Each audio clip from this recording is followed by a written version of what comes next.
Hi everyone, and welcome to Project Peak Performance. It's myself and Dave today, and we're going to be talking about business, but we're going to be talking about core values, mission and purpose-led businesses, and culture as well. Because last week we had Mark Burgess on. If anyone's not listened to that, it's well worth a listen.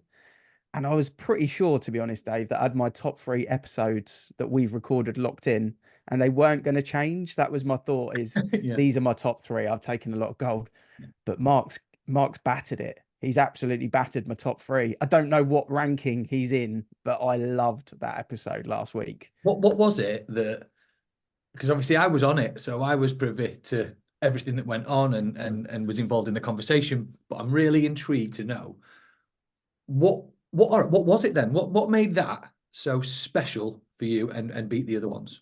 Do you know, the main thing was I was surprised, and I hope Mark doesn't take offense to this, but because I know Mark and I've known him for sort of 4 or 5 years now, Mhm. because we've spoke a lot and I've heard him speak, because he's directing it to typically estate agents, I've heard a lot of the same message from Mark over the period of time. And I love the message that he articulates to agents.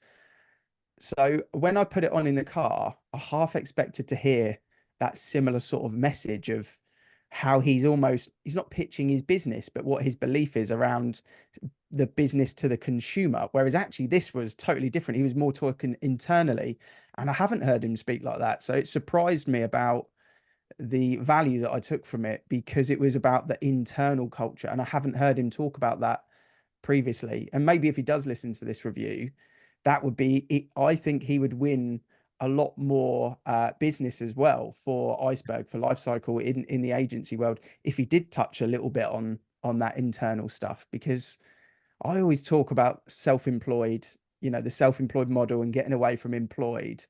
And every time I talk about it and I put it on LinkedIn, I'm very conscious that Rob Brady is obviously employed by Iceberg, and Yeah. he normally likes and comments on my stuff. And almost the caveat is, I think it's better to be self-employed, run your own business, unless you work for Iceberg. Yeah. Yeah. In which case, it's totally different because of the way Rob's life is. And that's how, if you are going to be employed, that's how you should be an employee within a business, is like what Mark has created for Iceberg. So it's almost like there's a little subtitle now underneath with a little asterisk that says, be self-employed, run your own business, unless you work for Iceberg. Unless this is it. I mean, when you look at it though, when you look at like how Rob works and how Mark's set this up, it's effectively like he's self-employed with the benefits of self-employment with regards to the freedom of time and how you choose to spend it. As a self-employed person, you've still got a goal to achieve. Normally it's monetary or to hit a certain, milestone, which you get there.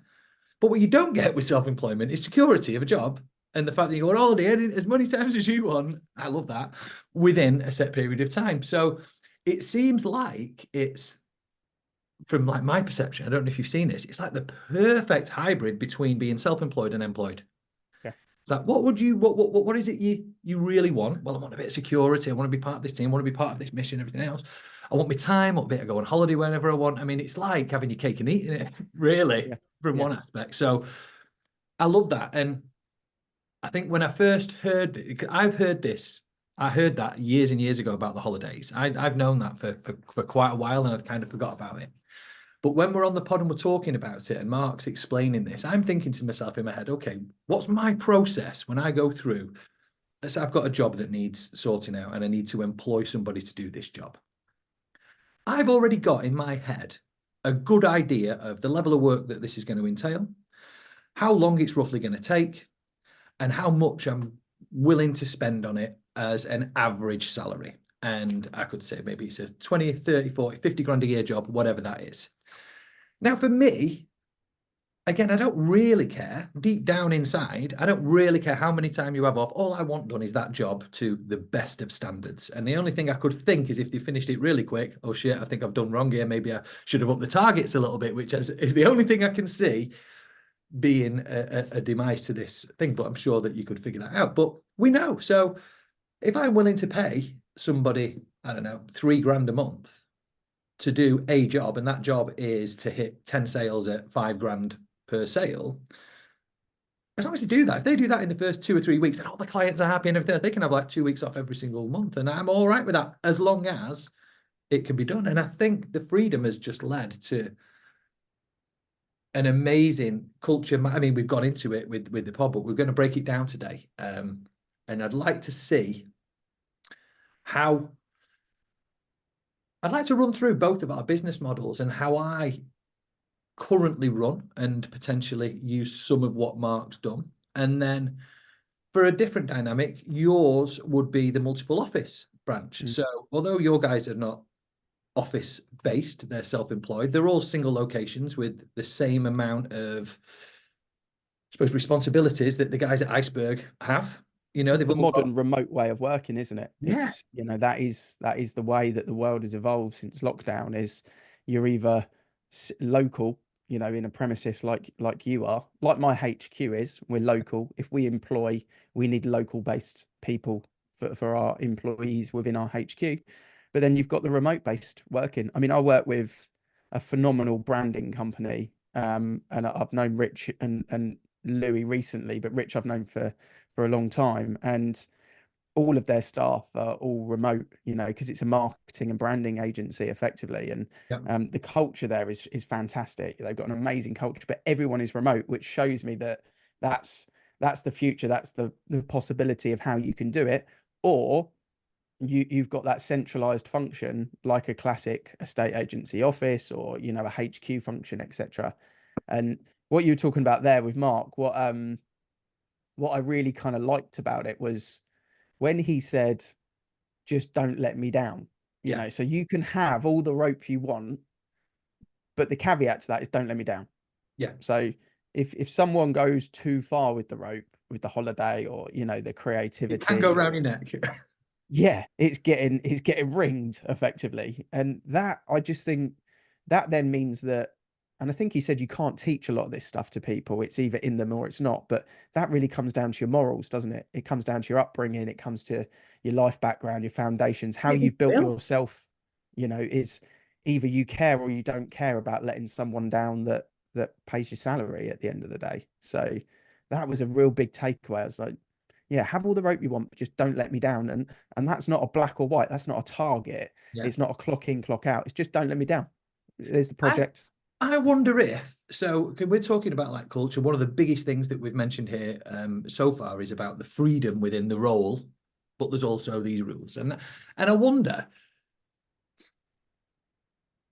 does freedom create the culture, or does the culture create the freedom? So I've got a model on this, and I think I've worked this out in terms of over the years of being involved in management or director level. Because when you're running multiple staff, I've Mhm. had 6, 70, 80 people under my responsibility. You have to have a bit of modeling to how you want to get it to. And what I've quickly realized is that everything starts with the standard. Everything starts with standards, from the point of interview to the first day to the induction.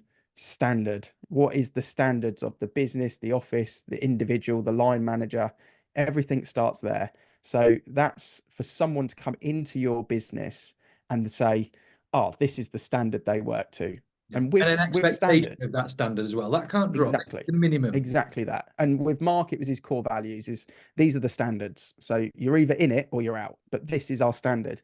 Once you realize that the standards are the same all around, then you build trust within the culture. And Yeah. when you've built trust within the culture, you can then start to feel like you've got the ability for empowerment because you trust your surroundings, you know the standards, and then empowerment comes because you've built trust with the people around you, below and above, and then you feel a bit more empowered. And when you've got a bit more empowerment and a bit more freedom, like we talk about with Rob, etc., that's when creativity comes. And because you feel comfortable, you know the standard, you know the Scared to trust. make a mistake, are you? Exactly that. You've got that kind of value, you've got that foundation, and creativity brings innovation.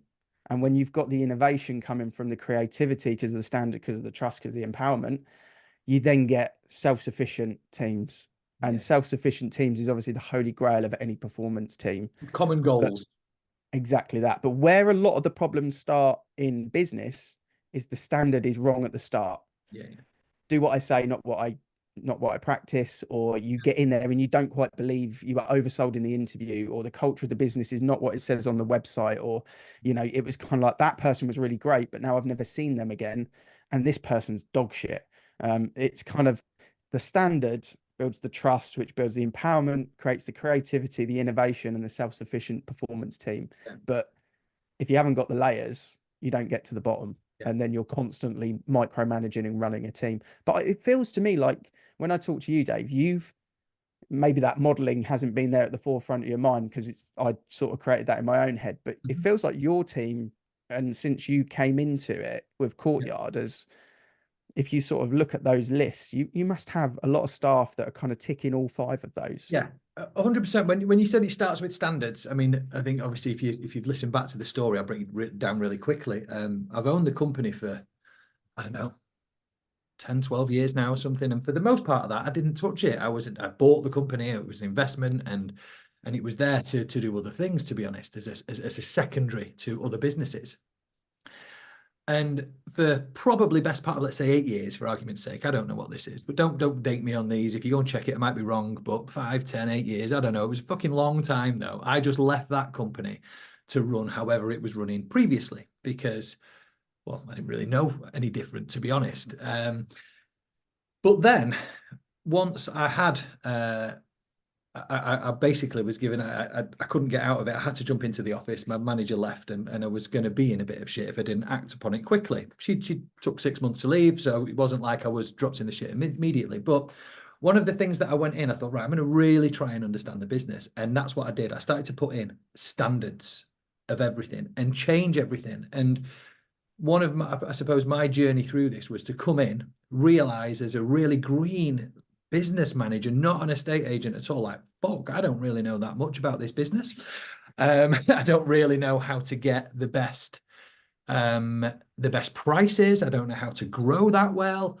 I was always in Mark. I mean, Mark said this and it made me laugh when he said, universally, this has never ever worked across the board with any business in any industry. And it is to give all of the services for the cheapest price and everything else. And that's what we tried to do. We tried to go on price. We've been a 999 agent, fixed fee agent, sell your house for free agent, just so we can get some boards up. This, you know, we've tried all of these different things. And one of the things that I soon came to realize was, wow, okay, we're going to have to change everything about this. We're going to have to change our offering, how we speak to people, what do people know about us? If I went onto the street, what do they think about us? You know, what's the perception? So there was a lot of things that we did. So ultimately what I did, and I believe is a good management skill to have, is I built it and I started running with it.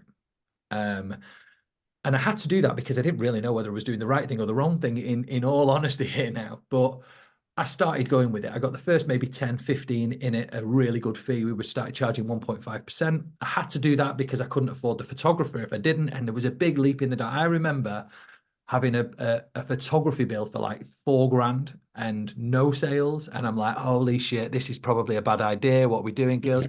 Cameras out. Let's look on YouTube and start finding some tutorials on how to use cameras properly for estate agent edits and buying DJI fucking dongles and all kinds of shit. So ultimately, we had to do that. Once I'd done it, none of the team believed that it could be done because just like children with parents, they'd seen one way of doing things and they were kind of happy with that, even though it wasn't perfect. It was safe for them. And they knew that and they knew what they were doing, where they were going. And when I started to bring this in, I'm sure it was an annoyance to them at first, to be fair. None of them liked it, but we started to bring it in, and then I employed, or I basically got one of my staff inside and trained her up. But what the training was about was, it wasn't at all really to do with the estate agency. It was more to do with how I saw the market, how I saw everything. So I set these standards in place and then I got them all managed. Where I sit now, I'm trying to break this down into a really short story and it's appearing it's not. Where I am now, where I sit now, like I say, 10, 12 years, 13 years, however long it's been, it's completely managed. I use a lot of the stuff that Mark has been talking about in here, but didn't know the names of it, didn't know that it existed and it was even a thing. It was just how I did stuff. But yeah, now where we're sat is I'm sat with a small independent office doing great turnover of business, really good clients. The staff in there, honestly, perform better. And I don't like saying this, but it's the truth. Perform better when I'm not there than they do when I am there. But that's the holy grail of a peak performance team, isn't it? Yeah. And they wouldn't do that unless you'd laid out the standards, with the expectations of fees for them to build the trust, for them to feel empowered, creative, innovate, and then Yeah. perform. And it's exactly what Mark was talking about with these core values and just the black and white culture of it. Yeah. It's kind of, this is how we do things. You're either on the train or you're off the train. And when he talks about his son's experience, with the Yeah. conversation as well, was really cool, because it actually helped me a lot in. I mentioned to you that I got a really important role that I was kind of recruiting for in the same week that this episode came out. And after I listened to it, I actually went into the conversation that afternoon with a really key, I wouldn't say interview because I don't like to call it an interview, but a really key conversation with someone that I wanted to get into the team. And listening to that actually redirected almost the pitch deck PowerPoint that I had, that we Yeah. kind of ran through, of what the big kind of vision is for the group, etc. But a lot of it came back to me also thinking about that conversation he had with his son, and back to my past role, being a director at a big kind of estate agency with 10 branches. Was, if I'd have just heard that 15 years ago, life would have been a lot easier. Because why do people get pissed off at me because they're not doing what I've asked them to do? Yeah. And then I'm taking offense because they're annoyed at me because I'm telling them something that they don't want to hear. Yeah. It's not my fault, it's their fault. 100%. Do you know what? I think there's a few things that, I mean, I love that. And I think it gives you a lot of confidence. And to see it from, I don't know how old he said Fraser was then, about 7 or something like that, really young mind. And you can just see the naive, like, I just don't understand. What do you mean? It's like me saying I'm going to go into Burger King and get a pizza. It just doesn't make any sense to me at all. But I tell you what was I going to say about this now then? Yeah, what I was going to say on this, and because we've spent a lot on the holidays and the talking about the very, very strict rules, and I love them, and I think they're brilliant, and I do implement a lot of these things myself, and there's some that I would love to implement. But it got me thinking about, let's say, I mean, it's all right for us to be sat here now talking about this. We've been learning about a lot of this stuff for years and years and years. It's the front of our mind that we need to continually improve ourselves. So we look worldwide. I'm not sure about you, but I spent a period of time, about 6 months, looking all around the world at what agents were doing and learning all of this stuff. But let's say now we've got an estate agent who's been sat in a estate agency for 20 years. They've got the branch, the old school. They don't really, have never really learned any of this stuff. And they hear that you can come in, and if your team members follow this set of rules and regulations and we come up with a culture that we agree with, then these rules are fixed. Now, how do you implement that into something that's been established for 10, 20 years already? You've got 5 members of the team. 2 of them have been there since day dot. Karen and Dave have been there since day dot. And you've got, a couple of the young ones coming in who've been there for a couple of years. But none of this stuff had ever been talked about before. So how do you get from coming in, knowing that there's, fires being lit all over the office, left, right, and center, small fires, but, you just keep dabbing them out and everything's okay. How do you go from that to, right, guys, here's where it is. If you don't follow these 3 rules, you're going to get sacked. Yeah, It's a huge jump and a big worrying thing for a lot of people, this. So I'd love to, get your take on what would you do in that situation. You've gone from like big branches, starting up your own. You've done everything in that reign. I can only liken it to, there was a moment when, so where I was before, there was 3 directors. So 3 directors that ran different sections of the 10 branches. And effectively there was a moment towards Q3 going into Q4 when the decision was made. I had 4 branches that I was going to take over as managing director for all of the branches. Yeah. And one of the other sales directors was leaving to go and do a different, not part of the business, but a different part of a business for the owners. So it was a big thing for me because it effectively doubled the amount of team that I had to deal with. And I'd spent 10 years creating, the layers of these teams, and all of a sudden I was going to thin them right out. And one of the first things that I realized that we needed to do to build the culture in those other offices was we moved the negotiators from personal commission onto team commission. So Mhm. previously they were all set up on personal com. So the negs would get paid on what they did for deals. Yeah. And what that worked in a market when it was really, really tough, kind of after recession and then that really sort of gritty 6 year period, Yeah. Yeah. was it meant that we didn't need listings, we needed sales. So across the group, we had personal com negs that were fighting against each other in the office, Yeah. like multi-contract agents. It was almost like we were multi-agency with three negs next to each other that just Yeah. do Yeah. anything to win. But in my teams, I'd spent years building them. So they still worked as a team, but they were driven and motivated. Whereas in the other offices, they weren't working as a team. They were shafting each other, stabbing. They were faking things on the CRM, Yeah. logging Getting fake their notes. buyers through so that they can get it instead of somebody else's buyer, all kinds of shit. I take Yeah, it. all sorts of stuff. So the attrition rate for the teams was high. Like we're talking 60, 70% turnover of staff each year. Mine was 4% in my teams. So very rarely did anyone leave. So how did I go from like that to that? So I went, right, let's just sack personal com and just build the team culture. Yeah. Everyone works together. We get paid on the same pipeline and we're all in it together. And that resulted in about 50% of the other teams having to be removed because they couldn't get on board with the team culture. So Yeah. call it half. It was 50-50. Did you Half bought lose? into it. Question here. Did you lose your best salesman during that? Because Some of normally them, you find the best salesman know they're the best salesman. They know that other ones are nowhere near as good. And if you go to them and we're going to split it between them now, they're saying, I'm not fucking sharing with Johnny over here. He's dumb as shit.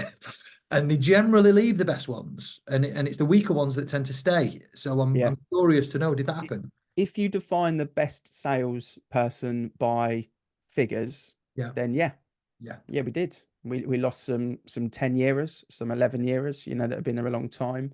Probably the best converters in the living room in terms of statistically. Yeah. Um, but what we also found is that was a problem because yes, they were converting, but they were overselling on the valuation to what the team was able to deliver. So the Yeah. client was, we were talking about the team day one standards and trust. Yeah. We'll think of that from a client's perspective. Standards were low, trust was lost. Yeah. So Yeah. all of a sudden the relationship was broken, The within the expectation was first so 2 weeks. high, whether that was overvaluing or overpromising on service levels, probably value, I would say 90% of the Yeah, time, to yeah, get the deals in. Then it's the yeah. next job to knock it down. And it's like, yeah, okay, I get that.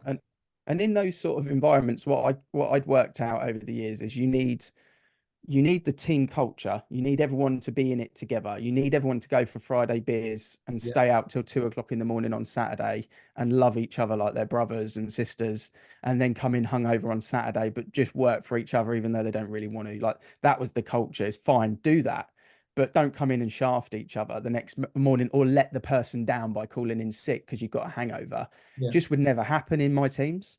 yeah, But elsewhere, obviously, we needed to build that in.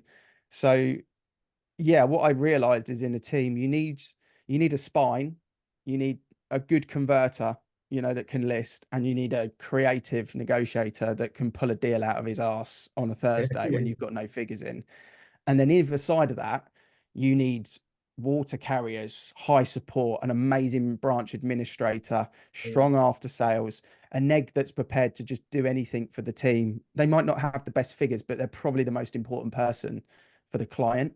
And the same in terms of, from a management point of view, you either had a manager that was the performer, captain's armband, David Beckham going out there and doing what they needed to do, or a manager which was team first, super OCD, totally organized, almost admin led organized. Totally, nothing would get missed in the team. yeah, Once you'd built those, everything slotted around it. But that was the moment where we had to do a cultural change. Like I say, I lost half the team. The attrition rate was high.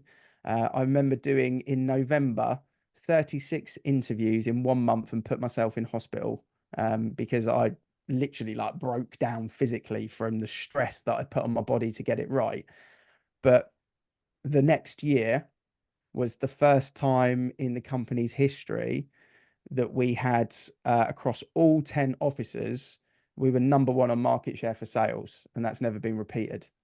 And I left the following year, a few months after, 6 months after that year. Yeah. So, yeah, in terms of, did it work? Ultimately, yes, it did work. Is it the same there now? God Don't knows. have a clue. Don't have a clue. Probably, Not my probably problem. not. Yeah, not my problem. Probably not. So when we look at this now, so obviously now you've gone from the big corporate, you've seen what it's like to have multiple branches, multiple negs, all this type of stuff. You've thought there's a better way. This is the Macbeth story. There's a better way. We're going to set up the independent agents and the self-employed agent brokerage model. So you come in and you set up. I would imagine you set up your own hub first with the employees you had, then you got the agents coming in, or did you already have a couple of agents before you'd set up? What I want to know is, what does the journey look like from setting up your multiple branch operation, if that's what we can call Yeah. it? Effectively, I had a couple of really strong teams in my remit, if you like, for my team officers of four, and I had to make some big moves to put some of my lieutenants, if you like, some of Yeah, my key people that have been with me for kind of 6, 7, 8 years in some of the other officers. So I had at least one of my guys, if you like, yeah, in one of the officers, so that the standard was set. This is how we do things now, yeah. and The avocado that way, that yeah, yeah.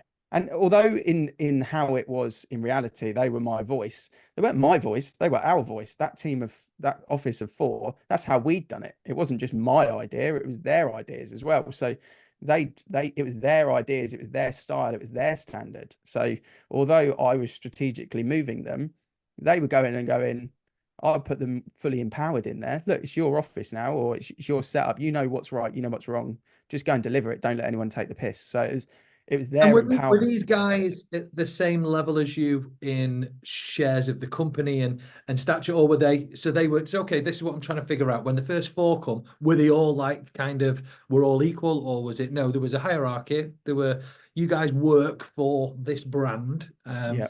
via self-employment. Okay, cool. So just like a normal employment that I would Well, this is when I was doing. employed. Yeah, this was when I was employed. So yeah, they would go in there as a branch manager or as a valuer or as a negotiator. So yeah, absolutely.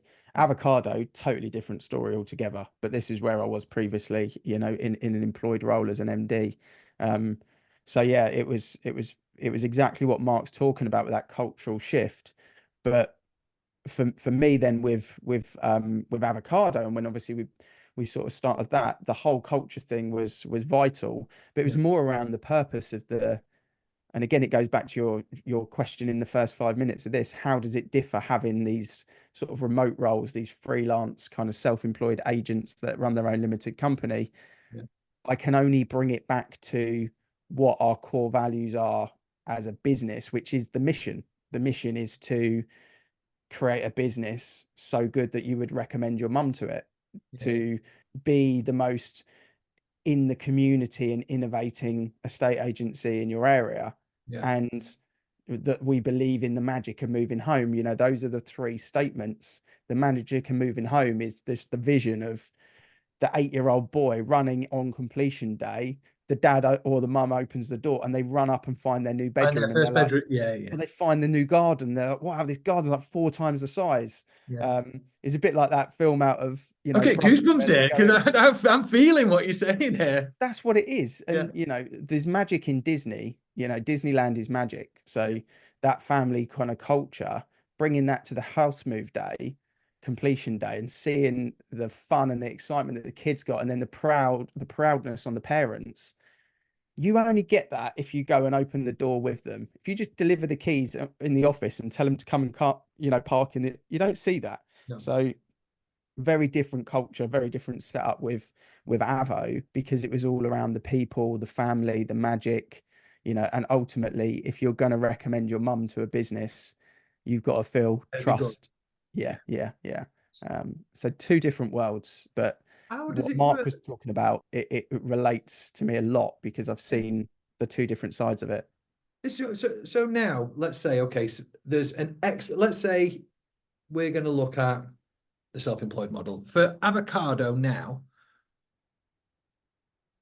Do you have a set of non-negotiables or a set of, look, here's the minimum expectation, whether that's in listings, whether that's in how you determine they're handling their clients via Google reviews or something else. What are are there any non-negotiables, or can you just kind of skip by under the radar for as long as you want, as long as you pay your subscription and this, that, and the other? Or is it, no, mate, if you're not hitting it, because I know you've got a waiting list of people waiting to join Avocado. It's not like when you first set up and it's kind of anybody want to join us. Now it's a case of that seems to have stopped. And I know from personal conversations, you've got a lot of people wanting to get to you, and now you're a hell of a lot more selective as to who comes in. So it's quite a hard place to get into nowadays in comparison to what it used to be like. So if there are any, what are the non-negotiables? I've got a few at my place, and I'll go into them afterwards, but I'd love to see what it is for you. There's a few in terms of what practically you can and can't do. So in the license agreement, for example, every single property must have a presenter-led property video. That's non-negotiable, because a big part of what we say to the client is we are going to give you that presenter-led property video to every single thing. So that's a non-negotiable. You can't launch a property without a video. You cannot wear a suit and tie. That's in the license agreement. You are not allowed to do that. It's as simple as that. I'm sorry, mate. If Mark was it, I'm sorry, mate. You can't fucking work here no more. No, you're not wearing a suit and tie. And if someone goes borderline and they wear like a blazer, with maybe like jeans and smart shoes, but they've got a shirt on. Beth eyebrow lifting right now as you're saying it. Come on. It's not even me. It's not even me. It's the WhatsApp group. They'll destroy them in the WhatsApp group. Will they? A bit close to a suit, that isn't it? You'll just see them. They'll jump on them like hyenas, because everyone's of the same sort of culture. And you can't leaflet drop. They're the three things that are in the license agreement from a delivery point of view. You cannot leaflet. You can't drop leaflets. We're above leaflet dropping. Okay. We are proper marketeers. We are not peasants of the canvassing world. It's not. That's not how we roll. And sorry if I've offended people there, but that's the core value of it. I get it. So those are the things there. But then in the team, in the HQ side of it, like if we were talking to bookkeeping or we were talking to marketing, faster, better, automated is the process that we take to everything. So, okay, you've got this project, it's your project. And when you're finished with it, how do you make it faster for you, better for the client or whoever it's being delivered to, the agent, the client, whatever it may be? And is it possible to make it more automated? So ultimately it's faster for you. So that's the internal kind of message with each project. And from a decision point of view, from a non-negotiable, if me and Mike are going to make a big decision on finances or time, we will always ask ourselves the same question. Does it benefit the client? Does it benefit the client to change, put the time, the finances in? And 98% of the time, if the answer is yes, we'll do it, basically. So in a triangular sort of fashion, from the top to the side to the other side, that's pretty much how the business model looks. And it goes back to the ultimate kind of purpose part of it, or the driven part of it, is trying to make the industry a better industry for the homeowner, basically. So you have no, because if you listen to the other agency podcast, which you do, profit is number one. Do your guys have any numbers they need to hit, whether that be in pounds, pence, and shillings, or units? No. There's none of that. No targets. So what if somebody was to come in and just do one house a month? The only thing that we've got is there's a metric in the license agreement that if someone's effectively coming in to sit on a patch and lock a patch out, we can action a trigger point. We can give them 2 quarters worth of notice. But my job, like Mark said, he's got one job, is to like stop it crashing into the rocks. Yeah, exactly that. My job is to make sure when a partner joins that's neighboring another partner, that they make each other stronger, not one is pulling one down. So I've cancelled 2 license agreements because they were too weak for the people either side of them, and they were wrong for the brand and wrong for the client. So in terms of what you say there, yes, there's no targets, and don't take the piss. Don't go outside of the brand guidelines. Don't go outside of the license agreement. We'll try and help you if you're weak in some of that area. But if you're doing it because you're a knob, you shouldn't be part of the team. You're not part of the culture.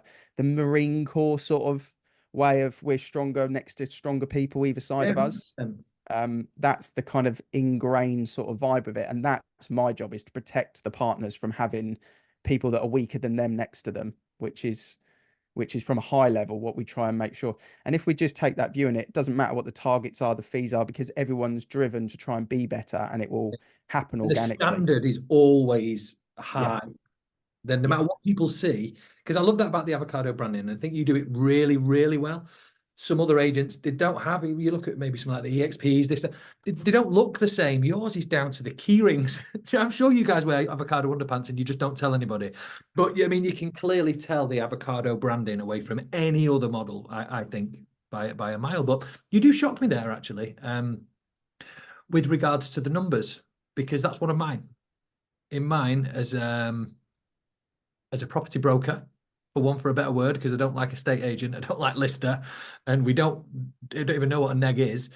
Yeah, with property brokers, for me, if you're not doing 5 a month after a 6-month period, you're probably not good for me. That is one of mine. If you're not hitting those numbers, I believe that in our market where we are, it's easily achievable. And we have one person now. We only have one broker, Samantha. On average, he's putting on about 8 a month. He's put on 12 this month. 12, and I'm just like, that's how you do it. And if we look at how I run this business, very similar to you. So I outsource a hell of a lot of stuff. We run a really tight ship. There's 4 team members in the whole office. I'm not included in that because I don't go in anymore. We have Ella and Caitlin who look after lettings, and we have Sam and Karen who look after sales. There's nobody else there. We outsource the sales progression, which I know a lot of people have had really bad stories with this, but we seem to have found an absolute golden nugget who we couldn't work the way we do without an out. And we really do include her in all the team outings, everything else. She comes with us. We love her to bits. Marketing is we've got a guy who comes in every Monday now to do our marketing for us. Again, take these jobs off. I'm about putting people in jobs whereby they can really thrive in it, and I can take as much friction away from it. I don't want them getting distracted by other things. And then, we run this really tight shit. We're managing about 120 properties now. Like I say, now with 12 new instructions this month. That's a thriving little business. mm, And when I speak to other companies, I mean, I look in the village where we are in our competition, and I can see that they're putting up in and around the same number of properties as we are every month. We're not the highest list. We don't list as many as everybody else. And our metrics are determined on other things like how high we negotiate above first offer, a lot of things like that, time to sell. But they've got twice the level of staff. And I remember on one of your posts I wrote the other day, I said, look, they're at like 0.5%, maybe 0.75%. They've got to do mm-hmm. 2 or 3 times the work we do for the same amount of money, and they've got twice the level of staff. So actually, they need to be doing like 5, 6 times more than we do just to break even and be at the same profitable level. And I think that's really important. It's, do you need a target to have that attitude, or is that the standard? And that's the way we kind of look at it, is that's the attitude to have. That's the standard. Mike's more of a numbers guy than me, but he knows that if you go into the back end of the portals, if you go into the back end of Rightmove and you look at our patch, if we've got 2% of the market, then we're rocking and rolling. That's all it needs, 2% of the market. So he has this little focus on that. We have financial profit numbers that we want to hit annually, and we've already got them locked in for 2025. So on our massive kind of sort of momentum spreadsheet, we know what we've done so far this year. We know in red what's forecast for the rest of the year, and there's a percentage uplift for 2025. So every single month that we enter the new data next year, the next 18 months, if you like, is laid out in terms of where we want to get to. So we're constantly looking at the numbers. But for the agents, it's more about they've got to do that themselves. They've got to have their own, we'll help them with a profit and loss sheet, but they've got to have their own cultural values to try and achieve it. And yeah, everything you were talking about there links back to the experts, I think, as well, because I'm a massive believer in the third-party experts that you talk about. Mark mentions about be an expert is one of their values. You mentioned about marketing, after sales. And one of the things that we've always had as a decision is you're our CRM, Yeah. you're our website developer, you're our branding person, Yeah. you're this, you're that, you're that, you're our accountant, you're our business coach. There is no overlap for me. If Yeah. you're my digital marketing trainer, like Chris Kiriakou has helped me with digital marketing throughout the whole lot, just because he has other services doesn't mean I use him for them, because he's my Yeah. expert in digital marketing. Yeah. My website guy is my website guy. Yeah. It Yeah. doesn't mean that if my website guy decides to make a CRM, he's going to be my CRM. He never will be. He's my website guy. Yeah. And the same thing applies, with Mark and Rob, and they know that. I love their CRM, but Yeah. just because they're doing websites now, I'm never using their website because they're not Yeah. my Absolutely. website Yeah. guy. Yeah. They're my CRM guy. Yeah. So it's just making sure that for me, the expert is the expert in one field, and I don't overlap with the third parties for that reason. Just our thing. It doesn't mean it's right or wrong, but it's just our thing. We want one expert in one area so that we've got one message, because if one is saying something different to the other, I don't want conflict of interest in it, basically. I think that work for us. That works with regards to the and then photography. I know your guys are training photography and they do a lot of the photography themselves. We outsource that, so we have our photography guy, and they do photography, videography, floor plans, EPCs. And they do all the really sexy stuff like the Twilight shots and all the bits and bobs. So they're great. I can't do them as well as they can. In all Yeah. honesty, I don't think I can do it as cheap as they do for what we pay on a group service. I give them everything. But on the sales progression, I think it works for us on the size of numbers we've got. And it literally is one person we speak to. She has somebody else who works for her. Tony has somebody else who works for her. But she deals with every single one of our cases. And we've kind of found this one really good person. Now, I've got an idea that if I was to double in size, she couldn't handle all that. And I may then start to see some problems. So I can understand where you've got bigger branches, maybe a larger net and this, that, and the other. It can become a little bit problematic when it comes to sales progression and stuff like that. But finding these key, I learned, you mentioned on a podcast I'd say years ago now, probably last year at some point, and you spoke about £5 jobs, £100 jobs, £5,000 jobs, and it was through an experience you went with one of the coaches. It was an action The coach. action coach, yeah. Yeah. So for me, I really love this, and I think a lot of people need to really understand how much of their time is taken to do these things. Put an hourly rate on it and work it out, and I guarantee you are going to be quids in every time to outsource a lot of this stuff. And when I look at it, so for sales progression, I think we pay about 300 quid per case, no win, no fee. If it drops at the last second, and in actual fact, a few have over the years, and we paid her anyway because it's not her fault. But I'm not losing. The photographer, I don't pay him unless he does something. The marketing, I don't pay. Well, I do. I pay him every Monday. He comes in for a day, but trust me, I get more than my money's worth out of that hour. I've had websites built and all kinds of stuff for, a couple of £100 a day. I think a lot of people could take a lot away from this. And I think the ultimate thing we're talking about here is culture, core values, and businesses. The way Mark set things up, he runs a software company with not a lot of external bits to it. But whenever there is something external, he bolts it on. Mm. And I think we could start to look at doing that with our businesses. I think it could be something people could take away when you look at how much time and energy you're spending on these things. How many of your team members are actually in the right roles, have got the freedom to explore and navigate their own paths within the business to leave you free? Because if you can have a team member making you 100 quid a month without you spending any time with them, and another one where you spend all week and you make 150, this guy's better to get a couple of them. Do you know the quickest for the people listening that are either running a team or owning a business, the quickest way to work out whether they're looking at this in the right way or the wrong way, this is only my opinion, is if they quickly just do this in their head. They go, right, this is my team. What does my perfect team look like in my office? What does that perfect team to make the most profit, to deliver the best service for the client, to protect us going into next year, and to grow by 10% annually? What does that team look like all the way through? And if they've just done that and they've listed people's names, versus listing roles, that's when they're looking at it right or wrong.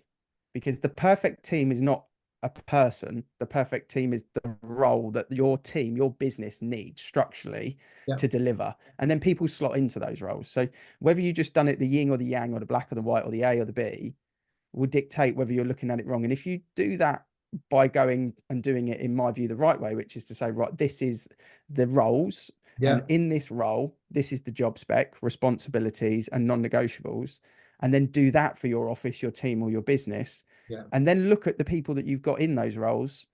Do they relate to what perfect looks like for your business or not? And you can have a real kind of systematic kind of overview of your company. But if you've just done it and you've gone, right, Sally goes there, Bob goes there, that's, you're not looking at it right, because those You're always going people, to there come is up no with the loyalty. same take every single time when you look at it that way, aren't you? Whereas if you look at it in what does the business require, what Yeah. areas do we need to be hitting for us to achieve the common goal? So it could look like the supply, the manufacture, the delivery, the customer after experience, the reorder, the retrigger is maybe a cycle that a lot of sales things would go through. Yeah. And then rather than per person, because if you're picking people, yeah, we've got Terry. He's really good in the warehouse, but he's shit on the phone. And what we're going to do with this? Well, what we're going to do with Terry? You're looking at the wrong thing. You need a warehouse person. You need an admin person.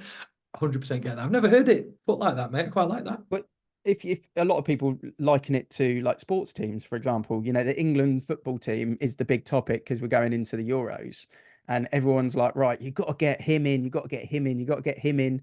How do we get him in? And where we've always gone wrong in tournaments is we've tried to shoehorn players in because of who they are. Yeah. Whereas Southgate's like, actually, nah, like this is how we play. This is my formation, and the right people slot in. So if that means I can't get Bellingham, Saka, Foden, and Palmer all in, there's only 3 spots. Yeah. Doesn't matter what you say on Talksport or Sky. I'm putting 3 in, not 4. And if you Yeah. don't like it, that's not your problem. You're That's not it. paid to do it. I'm steering the ship. And Yeah. you know, it'd be interesting to see whether he follows that process or not, because it will probably dictate how we do. And that's why the Germans always kick our ass, is because they're so systematic. They're like, no, this is how we win. They And these literally people are slot in. engineered, the Germans, mate. Exactly that. There you go. You know, and it paints its picture, doesn't it? That you've got the right culture and you've got Yeah. the right engineering or setup or structure. Yeah. Everything else takes care of itself afterwards. So it was brilliant, Mark's episode. Like I say, it's shot into my top 3. I won't share the secrets on the other 2 and who dropped out, but it was a really, really good episode. And it, for me personally, being selfish, it fell perfectly at the right time for that particular job role that I needed to fill. And do you know what's quite interesting, actually? We're talking about culture and brand and kind of what you paint. Our last 2 employees for HQ that have scaled us up in skill set are both ex-clients. Are they really? That's Yeah, lovely. So yeah. they've felt the brand, Mm. not just heard, they've experienced the brand. So they've had an insight into what's going on. And now, wow, that's a story to tell me. Proactively reached out off of a post, each one, Yeah. and said, I'd like to do that. And this is what I do. And they're the best for it, the most skilled, and they're connected a little bit emotionally as well, which is like really cool. Yeah, really cool. That's what culture does for you. There you go. There's the answer. But you don't need to, there's no management in culture, is there? I suppose that's the big thing. You're not Yeah. managing a culture. A culture grows to its environment and it'll keep growing. Love it, mate. Well, I we've mean, gone from the building master of value. coaching is Tony Robbins, isn't he? And he always says, change your standards, raise your standards. As boring as it sounds, he always, but that's ultimately what we get from it. So that's the thing. It's, you know, it's Friday. People are listening to it over the weekend. Come in on Monday after you've listened to it.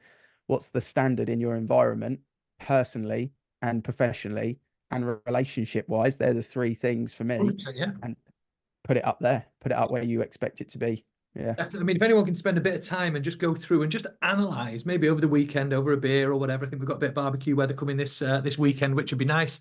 Just analyze it. Have a think about how does that fit in to your brand, your company, your setup. Is there anything you could implement? Or do you know what? Do you just completely disagree with us and think we're talking absolute rubbish? In which case, I'd love to hear that as well. I'm not always right. Quite a bit though, I am. We're trying. We're trying, mate. We're trying. Right. And on Cheers that for listening, bombshell, everyone. thanks again. I'll see you soon.